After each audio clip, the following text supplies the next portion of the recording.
no longer log in. Yeah.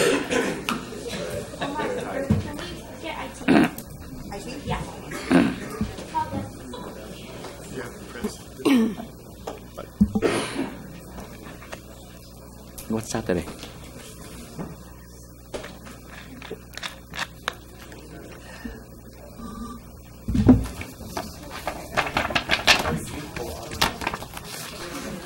Yeah.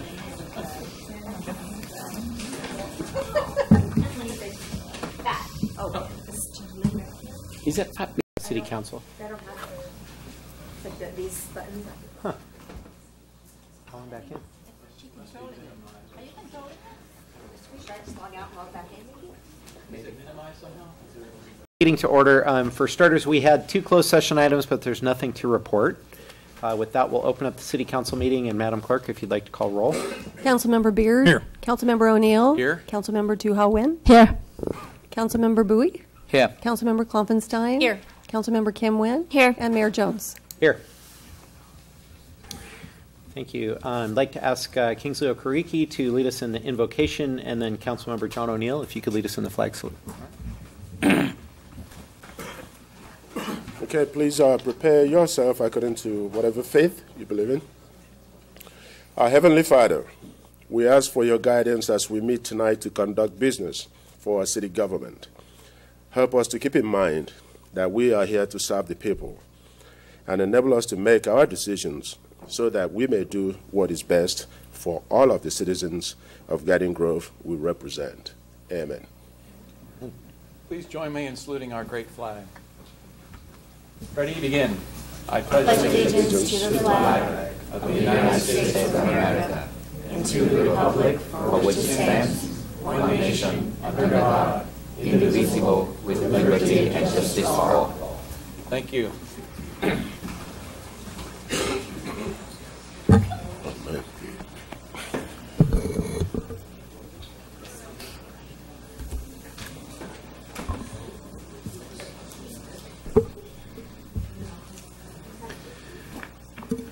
All righty. That takes us to presentations. We do have a couple presentations. The first one is kind of fun. It's a community spotlight in recognition of Carlson Gracie Jiu-Jitsu for their 2017 championship.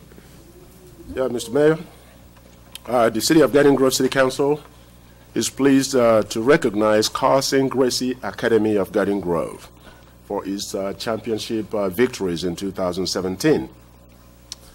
Would coaches Frederick Gum and Diego Segura please come forward to the mic?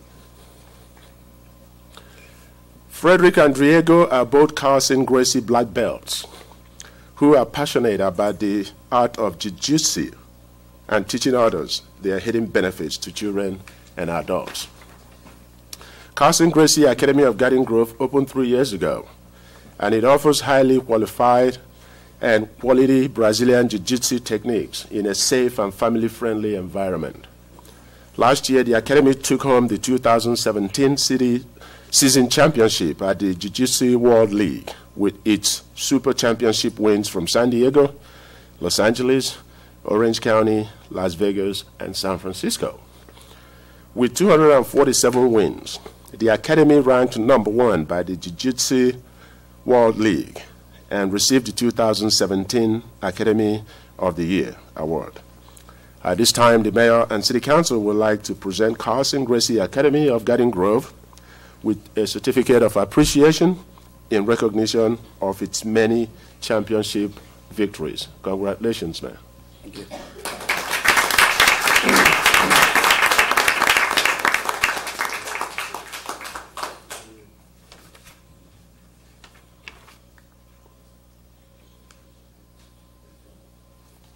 We take a few pictures.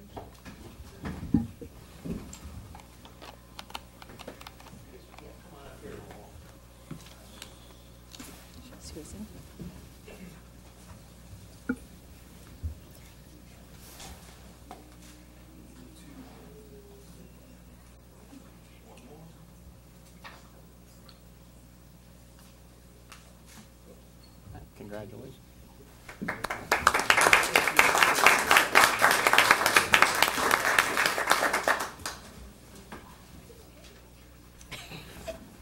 I don't think we really have too much to say other than when we opened the academy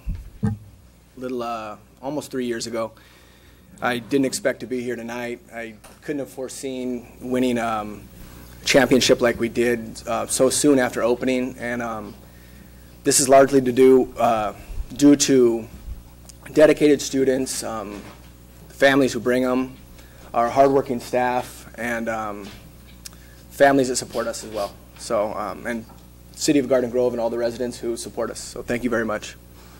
Yeah, thank you. He said it all.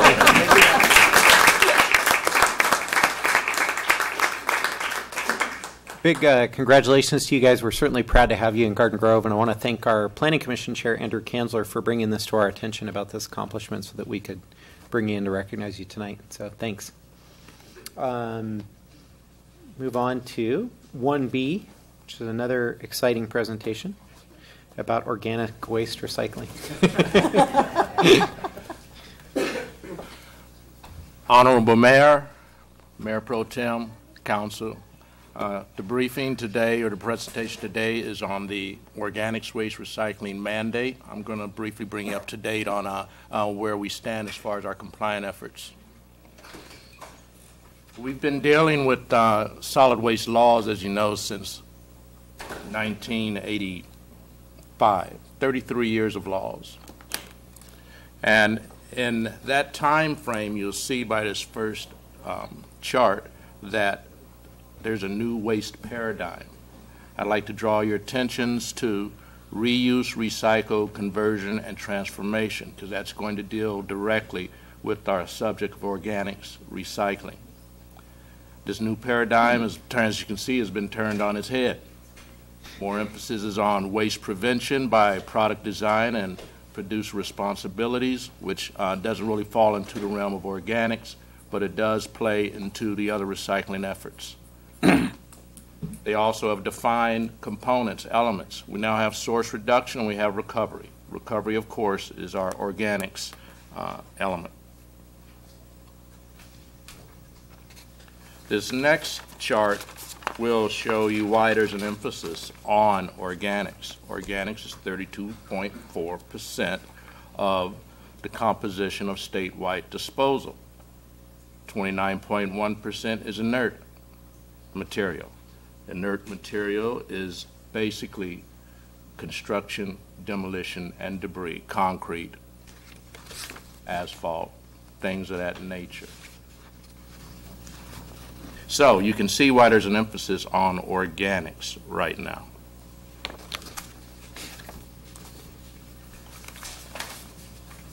This last chart will indicate the efforts by not only the cities or the districts on franchisee, but also staff in complying with this new AB 1826 mandatory commercial organics recycling law. Thus far, for Tier 1, we've identified 104 businesses. This was accomplished in 2016. 123 businesses were identified for Tier 2. This was 2017. The criteria, or the target criteria, was for the 104 in Tier 1 was all businesses that generated 8 cubic feet or more of organics. The 123 businesses identified in Tier 2, the targeting was all businesses that generated 4 cubic feet or more of organics. What we plan to have is source-separated organics food scrap recycling. That is still pending, and we will not roll that out or roll the program out until we have established rates, which we hope to do June 2018. The education component, which CalRecycle is very big on, will be direct contact by our franchisee, Republic Services, with follow-up by compliance letters by the City of Garden Grove.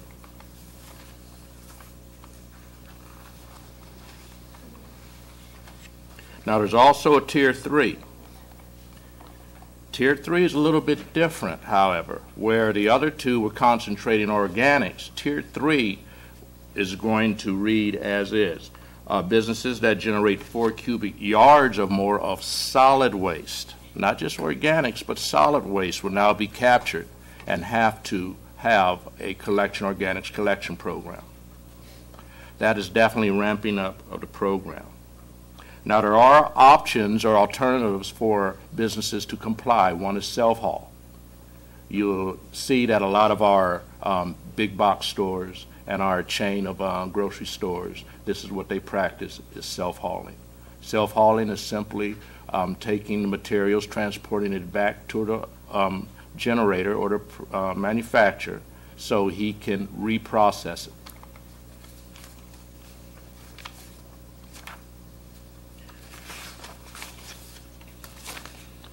We also have a food reuse program.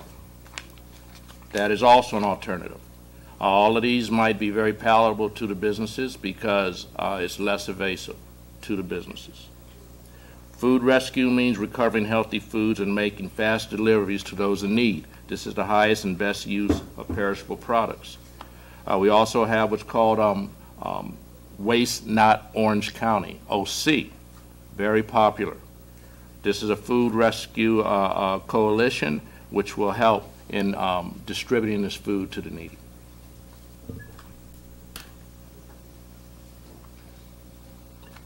Short-lived climate pollutants. SB 1383 is what this is all about. And what that basically is that organics is one of the biggest precursors to the generation of methane gas, which, of course, has to deal with global warming. Now, the state will review the number of accounts we will have signed up for recycling services, along with evaluating progress made on education and outreach efforts. That's why that's very important. The statewide goal of 75% by 2020, which is actually SB 1383, is not met, compliance requirements will increase. That ends my briefing. Are there any questions? Any questions of staff?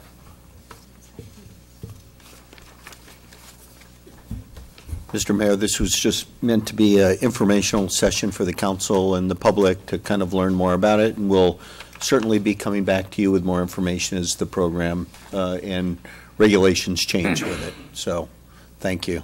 Great, thank you. Thanks, AJ. Takes us on to oral communications. I have 2 cards. Charles Mitchell.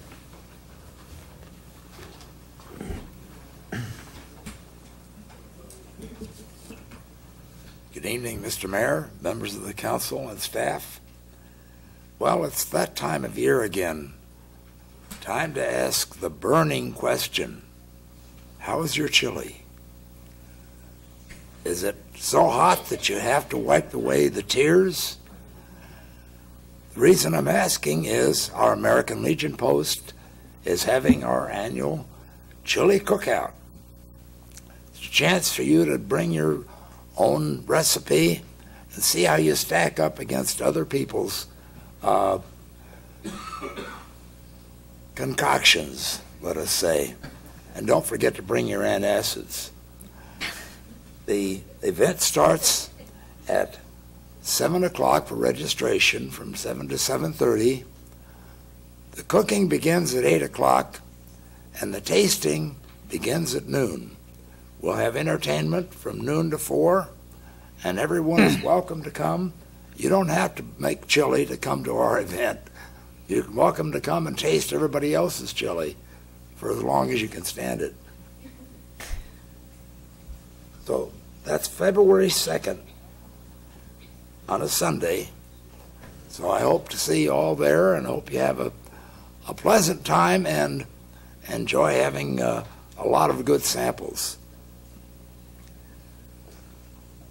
If you don't go for chili, how about prime rib? We're having a prime rib dinner on Saturday, January 20th at 5 p.m. Tickets are $18 beforehand or $20 at the door. The menu includes prime rib, potatoes, vegetables, salad, and a dessert. And of course, great company. So I hope to see you all there. If you want information, the number to call is 714-893-9525. Have a good evening, and I hope to see you at our events. Thank you. Thanks, Charles. John Wildsmith.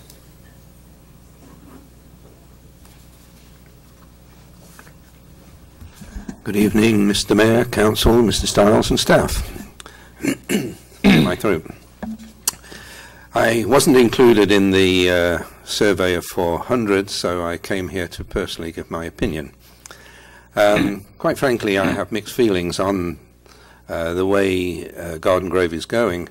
Many good things, many bad things.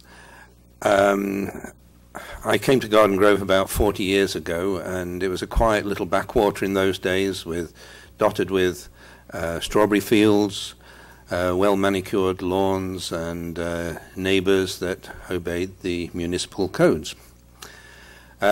Since then, we've had a lot of good things, which is a lot of industrial and commercial development, the development of the harbour corridor.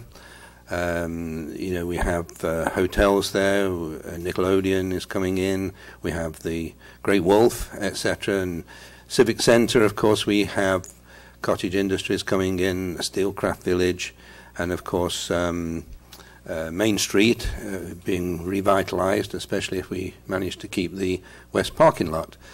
Those are all the good things. Quite frankly, it puts Garden Grove on the map as a tourist attraction.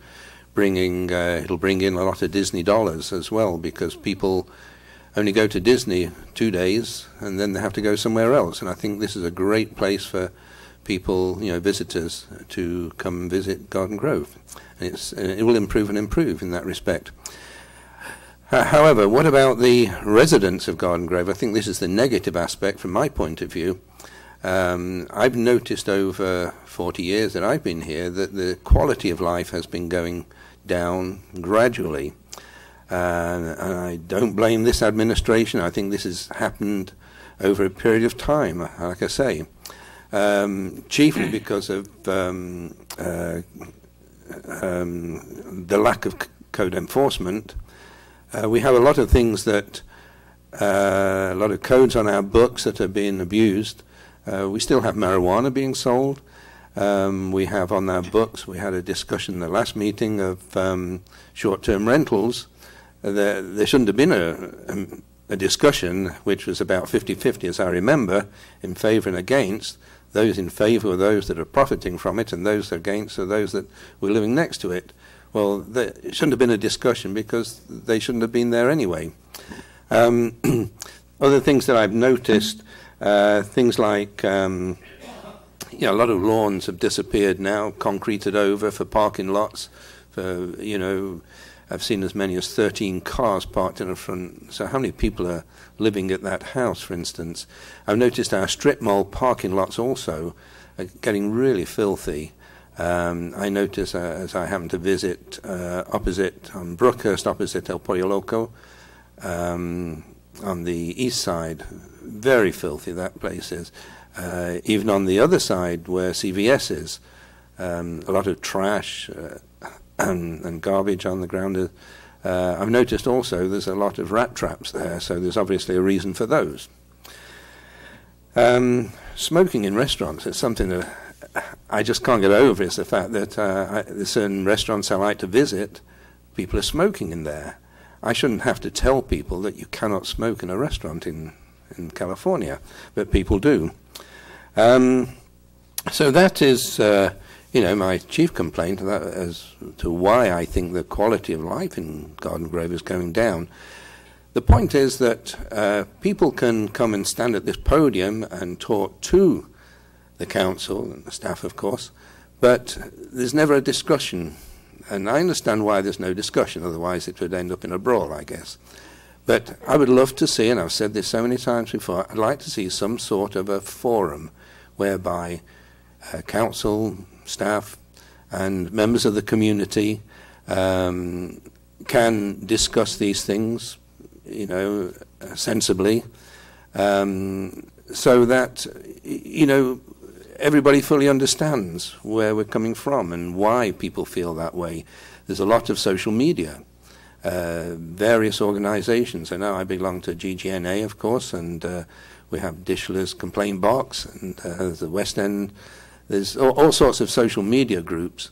And if you look at those, you'll see that we really didn't need the survey, quite frankly. That is the survey. Another thing that I will say about the survey is it really, to my opinion, didn't address, I don't know what we were looking for in that survey, but it didn't address anything that I would be looking for. For instance, demographics, the age of the people that were surveyed, their longevity in Garden Grove. If they're recent residents, then maybe they're happy with what things are like. Ethnicities as well. There's a lot of things that it didn't address.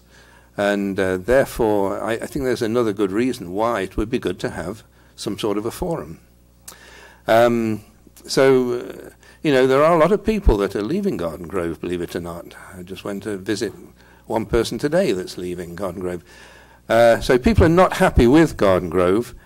Also, a door hanger today, Gold's Gym. Even they are ashamed to be in Garden Grove. Their address is 10870 Catella Avenue, Anaheim. They're in Garden Grove, but they don't put that as their address. So, I hope that we can have some sort of a forum, get together, so that these things can be discussed, so that everybody really is aware of what's happening. I thank you very much for your time. Thanks, John. Okay, that's all the cards that I have, so we will close oral communications. Item 3, reorganization, selection of Mayor Pro Tem. I'll open it up to my colleagues for any nominations. I would like to nominate Council Member Chris Beer. I'm very honored to have the privilege to serve as Mayor Pro Tem last year. And Council Member Chris Beer is a very distinguished council member. He's been with the city for a long time, and he also has served the city as chairman of Planning Commission. And so I think it's good that we have a senior council member to continue on with the role of the Mayor Pro Tem, and would like to make that nomination. I also would like to, now that I made the nomination, I would like to, in my view, I think the council member, the Mayor Pro Tem position should not be the council member right. I think the reason that we want to rotate it is because we want to, give other council members the opportunity to serve in that capacity.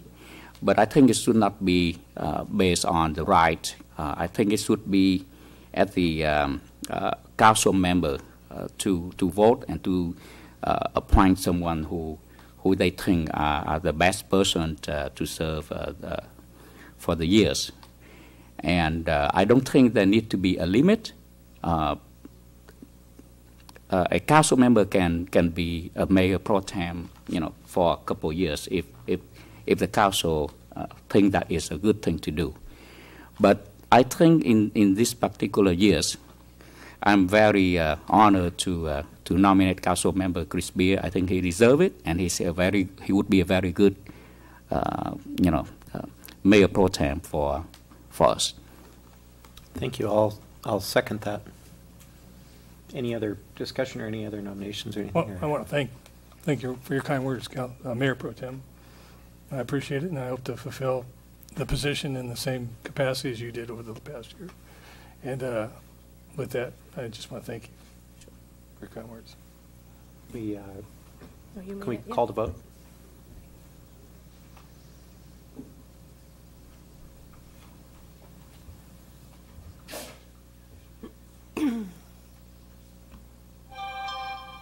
Motion received, 7 yes votes. Congratulations, Mayor Well, thank Pro Tem. you. Let And again, keep thank you going. for Yeah. your service this past year, Councilman Bowie. Thank you, and is that now we can address Councilmember Chris Beer as Mayor Pro Tem from today? Sure.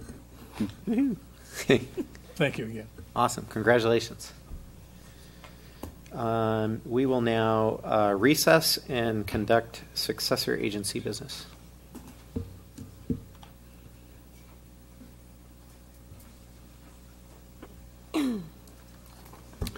Madam Clerk, would you like to call roll? Member, excuse me, Member O'Neill, Here. Member T-Win. Here. Member Bowie, Here. Member Klopfenstein. Here. Member Kim Nguyen, Here. Vice Chair Beard, Here. and Chair Jones. Here.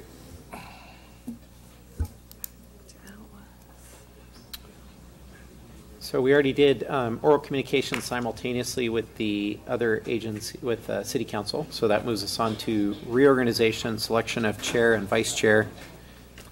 I'm currently chair. Chris Beard is currently vice chair. Just leave it. I would like to, because I'm still on the oversight committee as well, which kind of goes in tandem with this. I would like to make that suggestion too, because of the continuity, your experience, and your willingness to do it. With that, I'd like to make a nomination to reappoint you to that position. Thank you. Can we nominate both? Can we do both together? Is there any? Because of the Nova system, we're going to have to do it separately. Just because of the way it's listed on the Nova system. Oh, gotcha. Okay. So, okay. I can second that nomination. Great. Thank you. Call to vote.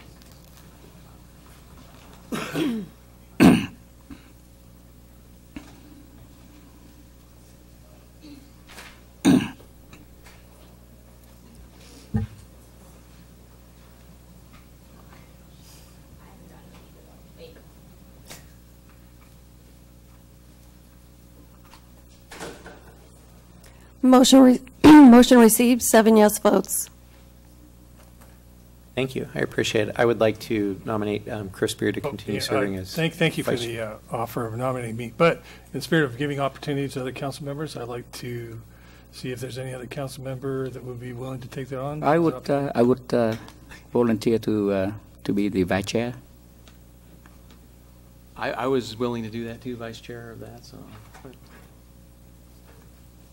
Only reason is that when last year, I'd like to serve on more of the committees. I'm currently alternate on the Fire Authority, and I sit on another committee that meets once a year. So I mean, I'd be willing to do that. But I would yield to you, but because last year I yield every commission to all of you guys. I'm not in any commission. So I think for this particular, it's not a very important agency other than to oversee the debt that we have an obligation on. So I think with that, let me work with the chair, Jones, on this commission, if you don't mind. I'll defer to you on that. Okay.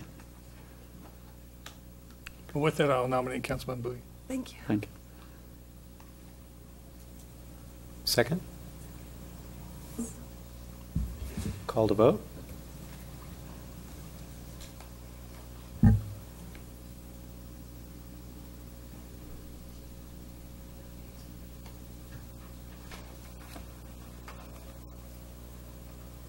Okay. Let me do this. Hang on.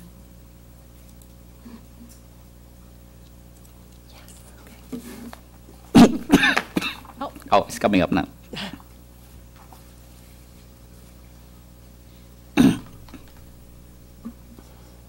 Motion received, 7 yes votes. Okay, consent items, we just have one, which is receive and file the minutes from the last meeting held in December. I'll move it. Second. Call to vote.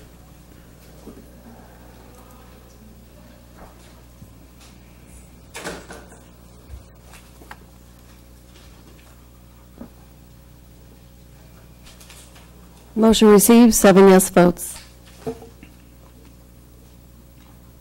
Any matters from agency members? Seeing none, we will adjourn back to City Council.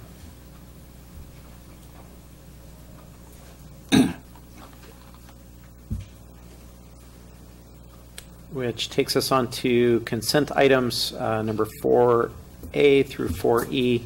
And it's recommended we act on all simultaneously unless anyone would like to pull any of the items. I'd like to pull 4A. Sorry. Which one? 4A. 4A.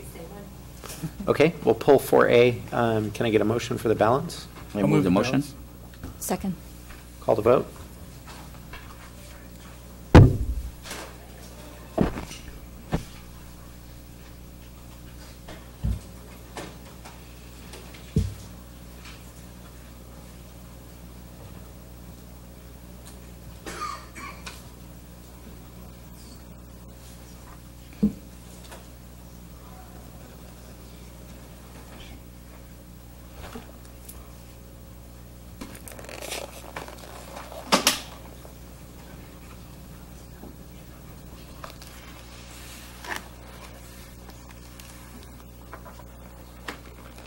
Motion received, 7 yes votes.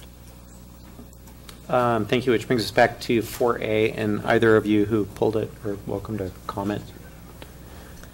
Oh, you. Yeah, I just wanted to highlight a few things, and then something came noted in the media, what it was for, if the chief would like to explain what it is. But it's basically a definite necessity. I had the opportunity, I want to thank the police department for a tour I took to actually inspect it and see the whole property evidence room. It was impressive. It was also very enlightening with the amount of items, significant amount of items in the property room and in the cold storage. I think overall the figure was $500,000 in property, but 10% of that estimated would be in cold storage and DNA, the samplings, and it was educated as the duration of how long, and it depends on the case. A murder case could be indefinite, appeals, and so on. It doesn't seem that this storage of these items is ever going to diminish at the rate that we can have enough storage. So long term, I know that would be a critical issue I'll be looking at in the budget with the police department. But it was impressive, the work that they do in there, and there's a definite need, as the report indicates, 30 years. We've been keeping it going. This one freezer, DNA cold storage section. About 5 years ago, we got another one, but just to go in there and see it firsthand, that's a definitive, yes, we do need it, and yes, it is paid for in the budget. I just want to highlight that situation as facts. And I do want to commend the police work that is done in storing all those items. But I think down the road, we're going to have to look at more storage for evidence and property in the long run. So it kind of brought up that as an issue for me down the road. Thank you. From my side of it, I obviously am in support of this. It came up on Facebook and a couple of the social media sites. So I just wanted to shed some light on why it's so desperately needed, the fact that there are the funds for it. It's not coming out of the general fund. And just to obviously open that up and let the public understand why it's needed. Yeah, and I didn't see any Hot Pockets in there either. Yeah. No Coors Light. Personal storage of any items whatsoever. I think, formal, if I may, for the council, I just think it's important for the public to understand the amount of evidence that comes through our property and evidence room. You figure, you spoke of many crimes. We actually have 2 freezers for anybody who's interested. Both of them are full. The one we're looking to replace is 30 years old. The condensation leaks into our gear bag room, and not to mention we rent a whole separate industrial building to store the majority of our evidence. That's just a small portion of evidence, which you saw out in the property evidence that's actually just outside our police building in the rear lot there. So it's definitely a need. It's a necessity. It's not as simple as going down to Home Depot and just buying a freezer. Obviously, it's got to be a walk-in freezer. There's a cold storage. There's a freeze storage. It handles all homicides, all rapes, all child molests for years. And so, as you can imagine, the amount of space that we have to, provide in order to store this evidence is pretty significant. Thank you. Question for the chief, if I may. Please. Just so that I understand and the public understand, even though it's not a huge cost for this project. Now we mentioned the cost of this will be by coming out from certain fund, and the remaining will come additional fund fund will be coming from position 69, but there's no breakdown. Can you give us some general idea of, Essentially, how it has much to do with which is which? It's funding through the state that is used for actually storing property and evidence, and it's specifically used for DNA evidence specifically. That's why the freezer's in need of in order to store that evidence. So it's propositional funding that is through the state. Actually, we're getting some of the rollover funding from years past, and then we got a few bucks additional funding this year in order to close the gap. So there is no direct impact to the general fund. Right, but so the additional coming from the Provision 69, you mentioned a few bucks. So I assume that would be like, 1%, 2%. I don't have it in front of me. I don't have those numbers, so I don't want to say, because I don't want to say something that I don't have directly in front of me. Okay. But as far as the breakdown goes, but the funding itself, Proposition 69, deals with DNA and fingerprinting and things of that nature through the state. Okay.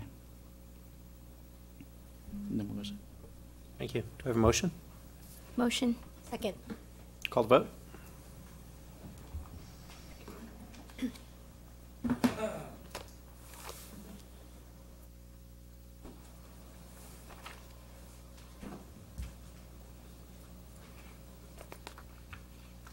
Motion received, 7 yes votes. We have no public hearings tonight, so that takes us on to item 5, items for consideration. We just have one adoption of a resolution to approve the dissolution of the Countywide Public Financing Authority. Do we have a staff report on that at all? Or? Yeah, just a brief presentation, Mr. Mayor. We are requesting that you approve the resolution here for dissolving the Countywide Public Financing Authority, which is a JPA that was formed in 1996 by a number of cities, the city of Brea, Buena Park, Fullerton, Garden Grove, Orange, Santa Ana, Seal Beach, Staten, and Tustin for financing mutual beneficial projects at a time. At this point, the bonds that were financed with it, all of that have been paid off, so there's really no need for the JPA to continue. And the managing city, the city of Santa Ana, is requesting signatures and approval from all city councils of these named cities to concur with the opposition as well to dissolve this JPA, and that's essentially what we're requesting your authorization tonight for. And with that, I can answer any other questions you have. Thank you. Any questions? I just have a basic one. I don't think we have an answer to. What was it formed for? What did it produce? Well, its date, do we know? Garden Grove, we never really participated in any joint bonds pursuant to this, but it was there just in case it was needed at the time. Because essentially, I think this was part of the whole construct at the time when the second airport was being discussed at the base somewhere in I think Tustin, the El Toro, but it never materialized, and so all of that has gone away, and there's no need for this JPA anymore.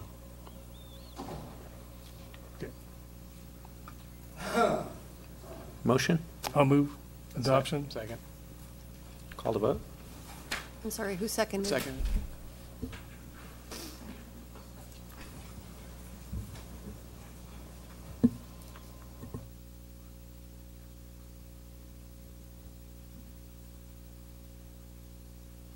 Motion received. Motion received, 7 yes votes.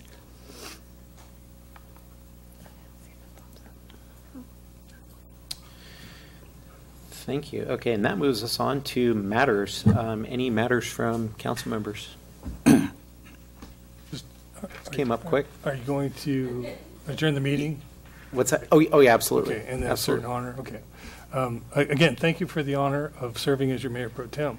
I take it as a vote of confidence, and I appreciate that very much. And I hope to, withhold and carry on all the duties and responsibilities as acting mayor when you're in your absence. So, if you want to take an extended vacation again, feel free.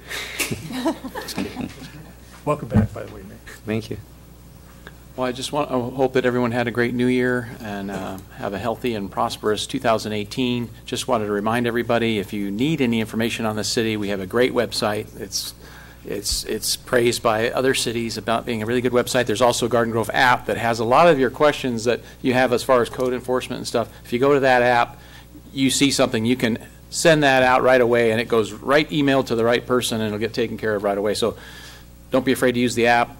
Go on to the city website for a lot of information there. So that's all I have.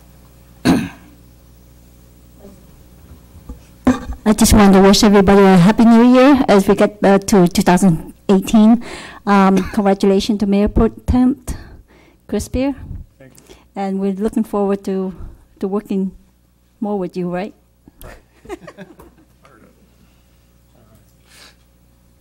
I have a couple of announcements, but also Happy New Year and congratulations to Mayor Pro Tem Chris Beard. On Thursday, January 25th at 10 a.m. at the Irvine City Hall, I'd like to invite my council colleagues. The Orange County Council of Governments will be having an election for their District 18 representative, which includes the cities of Cypress, Garden Grove, and La Palma. I will be running for that seat. This organization works in Orange County and filters up to SCAG, which is the Southern California Association of Governments. Eligible voters are the mayors and city council members of the cities within District 18, so I need your guys' support in order to win the seat. Hope that some of you guys can make it. Again, that's Thursday, January 25th at 10 a.m. at Irvine City Council, their City Hall, sorry. And the other announcement that I wanted to make is on Saturday, January 20th from 9 to 1 p.m. in downtown Santa Ana, several coalition of organizations will be hosting the second annual OC Women's March. Last year, over 20,000 individuals participated in this march. I was lucky enough to be there. The march is done to raise awareness of issues that impact women in our community. It was really great to be there. I happened to be marching next to a troop of young Girl Scouts, and they were chanting very loudly some great songs, and it was really encouraging to be there. And lastly, I wanted to say that tonight I wear black, and more specifically, I wear my Me Too t-shirt to show support to fellow survivors and to draw awareness to issues that impact women who have suffered or have been fallen victim to sexual harassment, assault, and or rape. And in hopes to prevent in the future that women no longer have to say Me Too. First, I want to tell Fat, thank you for a job well done as Mayor Pro Tem for 2017. I knew that you took it as a great honor, and it showed. So thank you. And congratulations to Councilmember Chris Beard. Go forth and do great things in Garden Grove. Okay. I'd also like to acknowledge that it's National Law Enforcement Appreciation Day. So I want to, first of all, So I want to say thank you to all of our nation's men and women that serve in law enforcement, and most specifically to our men and women here in Garden Grove, the police department. Thank you for all that you do. Thank you for keeping us safe every day, and God bless you. Thanks.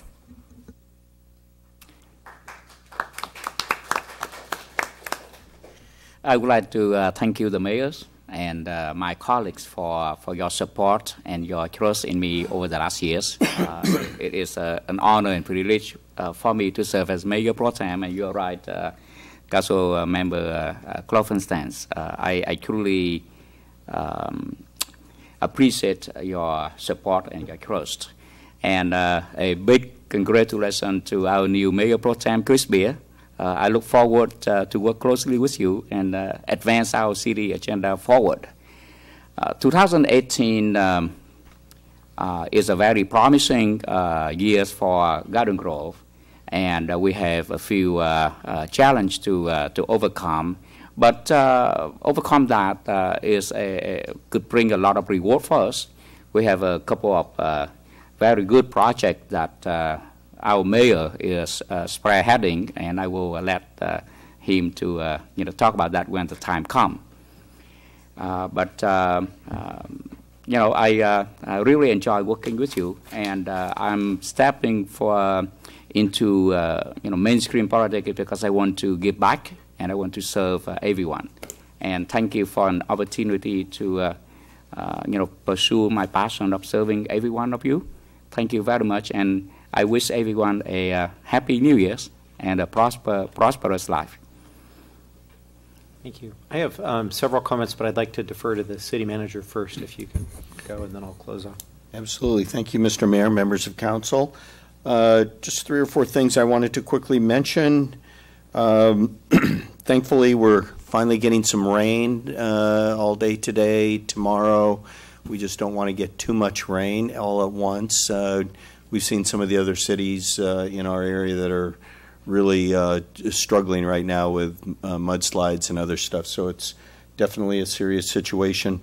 We've had, I'm sure some residents know, our area over by Magnolia, south of Garden Grove Boulevard, has had some localized flooding.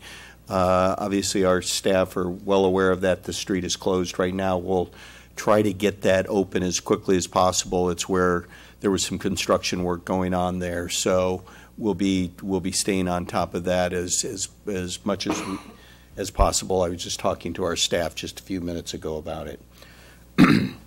I also wanted to mention, for everybody, thanks to Councilmember Kloppenstein for reminding me, we gave the council and the public a brief little update on some of the good work that our budget subcommittee is doing, with all the work that hours you're spending looking over our finances and our different budget challenges we have.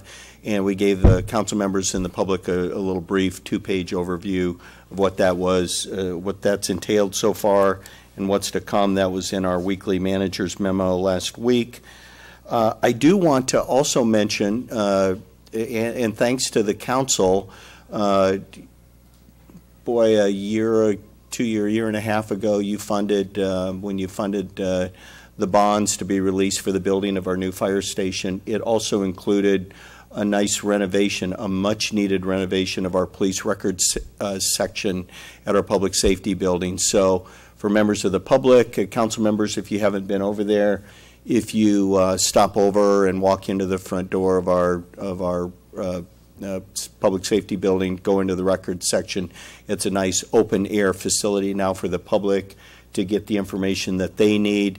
It's a much better work environment for our employees that work there, that were really working in dark, cramped, uncomfortable spaces for a long time. I know the police department's very pleased with how that turned out, and thanks to all of you for helping to include that in the budget. It's going to make a difference in how we serve our community, so thank you for that.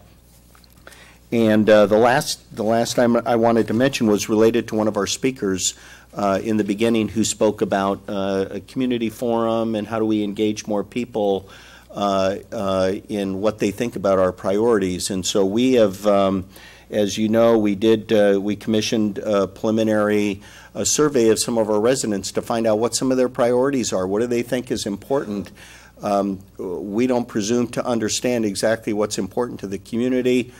We have 175,000 plus residents, the vast majority of whom probably don't care too much to come to any of our council meetings or want to get involved, but they certainly have an opinion about what we should be doing, so that the preliminary survey helped give us some preliminary information.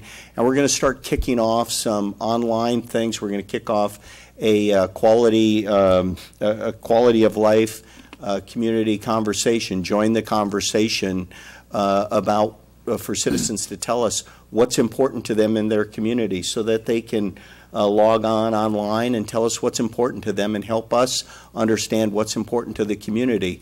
So in a way, it'll be a method for us to have that community forum that the speaker talked about, and we'll gather information over the next several months. We want to hear from residents as we start thinking about future year budgets and what the community is really telling us, so we'll have good data. And so we'll include, there'll be some surveys on that people can go online and tell us what they think. We also want to, for any groups that are out there listening, myself, members of our staff, we're going to be reaching out to a lot of groups, some of our service clubs, religious organizations, any groups that any of you have in any of your districts that you would like people like myself and the assistant city manager and the police and the fire chief and other folks to come out to those meetings and have listening sessions with the community. And we want to make sure we're talking and engaging all segments of our community, East Side, West Side, Little Saigon, Korea Business District,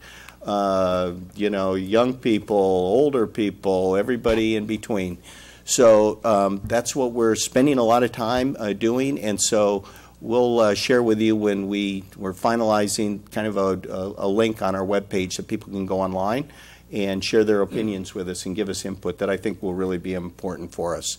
And it's just our way of trying to make sure that we're listening to the community and paying attention to what they're telling us. So more to come on that, probably in the next couple days or so. That's all I have, Mr. Mayor.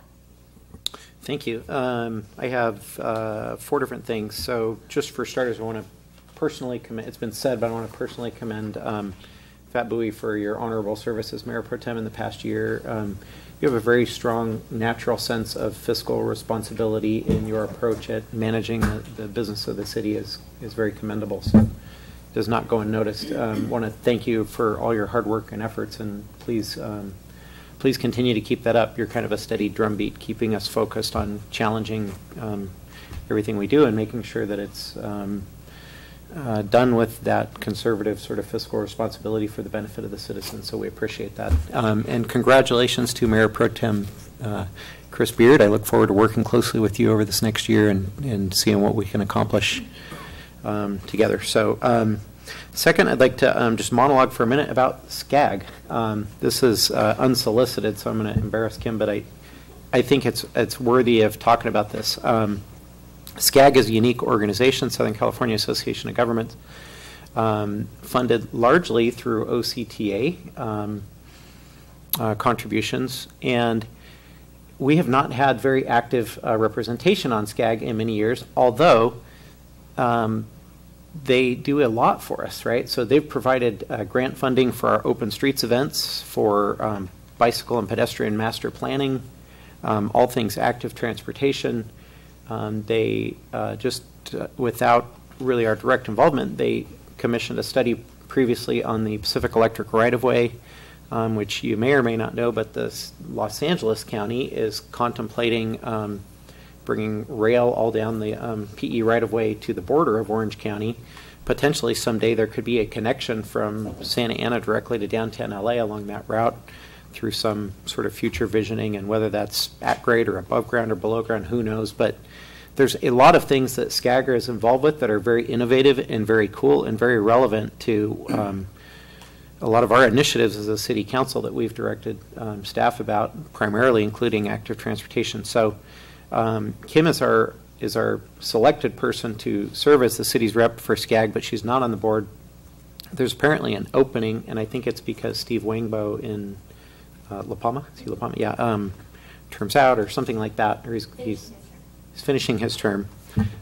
So there's an opening. I have no idea what realistic possibility there is for Kim to get it, but I think if there's any chance that with our support she could get it, I think we should rally behind her and try and help her do that. And I'm not sure exactly how it works. Usually there's one representative that would vote for each city, but I think in this one somehow it's each council member that shows up can kind of weigh in for a vote of support for her. And I think there are others from the various cities in this part of the county that are going after that seat. So I would like to actively encourage our colleagues here to go support Kim and try and get an active representation on SCAG for the benefit of direct benefit of our city and our citizens and everything that SCAG can provide for us. So I just want to make that plug. Third is just travel, international travel. I just had the benefit of being able to experience a little taste of another third world preserved culture in the world, and it's always very eye-opening to do that. At first glance, you kind of fixate on the poverty you see when you go someplace like Laos, and that makes you feel appreciative of what we have here by comparison.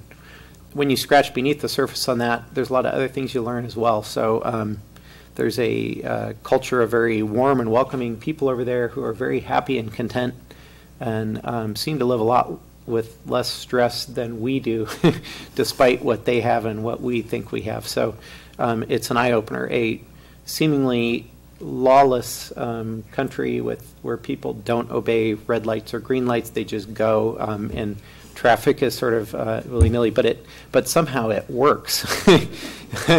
And that's the surprising part, is you've got a lot of vehicular traffic, a lot of things going on, a lot less rules. Kind of points out some of the flaws in our own culture over here, that we are so darn litigious that every single curb and sidewalk has to be painted a bright yellow or bright red or that sort of thing. And we're so constrained by our own regulations that we have over here that there's a certain taste of another country and just sort of letting things go that sort of works naturally over there, that's sort of worth commenting on. So I just wanted to point that out. It's always enlightening to go travel, especially to a third world country, and I just had the good fortune of being able to do that. I'd like to close tonight in memory of former City Council member Harry Krebs, who passed away on December 16th. Harry was a personal friend and mentor, a person who I've loved dearly for very many years, and it's a tremendous loss for this city to see him pass. Harry was a well-known community supporter, former Garden Grove Police Department chaplain, board member for the Garden Grove Community Foundation and for Acacia Adult Daycare Services, and he also served on the city council. Many of those who knew Harry described him as a man with a philanthropic heart, dedication to his community, and commitment towards his family and faith. His service to our community will always be remembered. The city is eternally grateful for his dedicated service. Harry is survived by his wife, Erlene, and children, David, Jeff, Debbie, Danny, and Mike. The city sends its deepest and most heartfelt condolences to the family during this time, and I'd like to close in Harry Krebs' memory. Thank you. And we're adjourned.